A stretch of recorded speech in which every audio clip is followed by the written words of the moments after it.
Азыркы коомубузда сколиоз оорусу менен ооруган жаш мекендештерибиз күн санап көбөйүп жатканы тынчсыздандырбай койбойт. Үстүбүздөгү жылдын сентябрь айында биздин фонд Ош облусуна барып, сколиоз оорусу менен жабыркап келген 18 жаштагы Максатбек Кушпак уулунан кабар алып келген. Азыркы күнү Максатбекке кайрымдуу элдер колунан келген жардамын берип келүүдө. Бирок дагы деле керектелүүчү каражат чогулбагандыктан коомго жардам сурап кайрылышты. Сколиоз менен ооруп баштаган негизи 5 жыл болуп калды. Одан кийин да убакыт өткөндөн ушул оң жактагы бөйрөгүм талып, ооруп, көп баса албай ошондо кыйналып калдым. Ошондой оорулар болуп сездим. Мектепке барганда балдарга караганда боюм кичине болуп, ошодо гана досторум менен топко ошондо ойногоно барганда кошулбай, анча ойногондо белим ооруп калып ошондой кылып эле белим ооруп. Ошо азыр кайрымдуулук фонддорго кайрылып, өзүбүзчө досторум менен мектептен чыгып, жума намаздарга барып, акча чогултуп, көчөдө, базарларда карапка көтөрүп туруп, өзүбүз аракет кылып, ошондой даярданып жатабыз. Менин кыялым мектепке барганда, негизи эле мектепке барганда жолдо бара жатып белим ооруп, ошондой болот. Сумканы көтөргөндө кыйналам, мектепке барып отурганда да белим талып калат.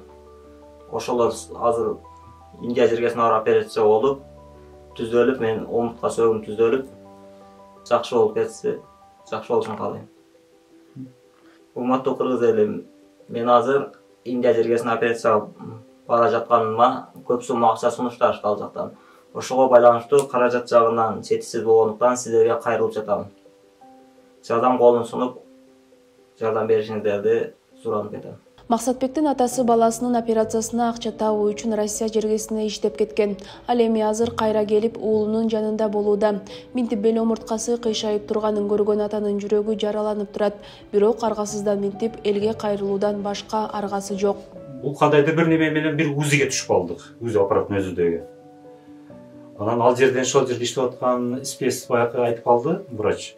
Муну Оштогу реабилитациялоо борбору деген немебиз бар бизде, долбоордун алдында. Ошол жака барсаңыздар, ошол жерде немеси бар, лечениясы бар, курс лечения деп калды анан. Ошолдон кийин, ошол жылдары 2015-жылдары да, 2015-жылдары. Кийин ошол 2015-жылдары ошол реабилитациялоо центр деп коет экен борбор. Ошол жерге кайрылдык врачтарга. Алар айтты, томографияга түшүрүп келиң деди. Анан ошол жерде областной немеде томографияга түшүрдүм. Томография баягы немесине съемкасын алып бардым. Анан алар көрдү. Эч нерсе эмес. Азыр ушул биз айткан немеде бир жылда 4 жолу, ар 3 айда, 4 айда, 3 айда да, ар 3 айда ушул немелерди леченияларын алып турса, балаңыз жакшы болуп кетет деди. Анан биз Алла шифасын берсин дедик да, балаңыз барып турду лечениясына. Үзбөй барып турду. 2018-жылга чейин. Алар томографияны берди, томографияны карап, өздөрү ЛФК, массаж, да баягы физиотерапия немелери бар экен, ушул сыяктуу немелер да. Шулар менен лечение алып келип атты балам. Анан результат неизвестен болуп калды, мындай жылыш билинбеди да. Көрсөтсөк врач айтып калды, мына эми караң деди, мына томография, азыр мына немени караң деди, арадан 3 жыл өткөн. Кыйлада осложнение мындай неме болгон да. Кичине неме болгон да мындай. Эми сиздер деди кечирип келип калыпсыздар да. Эми колдон келишинче аракет кылабыз, бирок ушул эле немеде кармалып турат деди. Баланы деди, мындай мурунку темпке жеткизип лечение кыла албайбыз деди. Ушул немеде кармап турабыз. Дагы неме болуп калса деди, дагы Бишкекке деди, немеге барып кайрылып келсеңиздер болот. Жана Жумабеков профессор. Анан майда макул болгон, анан ал жерден направление алдык дагы. 4-больница экен Бишкекке. Барып баланы көрсөттүм, баланы. Ал айтып алды, томографияны алып барганмын, өзүм дагы көрдү. Эми толку апеллировать надо деп калды, операция кылыш керек. Башка возможность жок деди. Эми азыр неме болсо, өзүңүздөр дагы чечишип, дагы кеп кеңешип көрөсүздөр деди, анан кайттык. кайтып келип анан баягы врач айтып калды. Эми жанагы сиздердин өзүңүздөр макулдугуңуздар керек. Эгерде операция неме кылатым десеңиздер, сиздер өзүңүздөр чечесиздер бул немени. Ата-энеси. Анан биз ал жакты, бул жакты караштырып көрдүк. Анан мындай диагноз менен операция болгондорду уккан эмеспиз да. Иш жерде мындай өзүбүздө ояк бияктан неме мындай немени укпадык. Анан эми майли ушул немеде болсо ham ишин ала берсин деп өзү макул болду. Анан бала ушул жерде 2 жыл ишин алды, 3 жыл болуп калды почти. 3 жылга быйыл немеге чейин да ишин алып. Ошондо өтө катуу неме болуп калдык мындай өзүбүздө. Мындай оор неме болду да.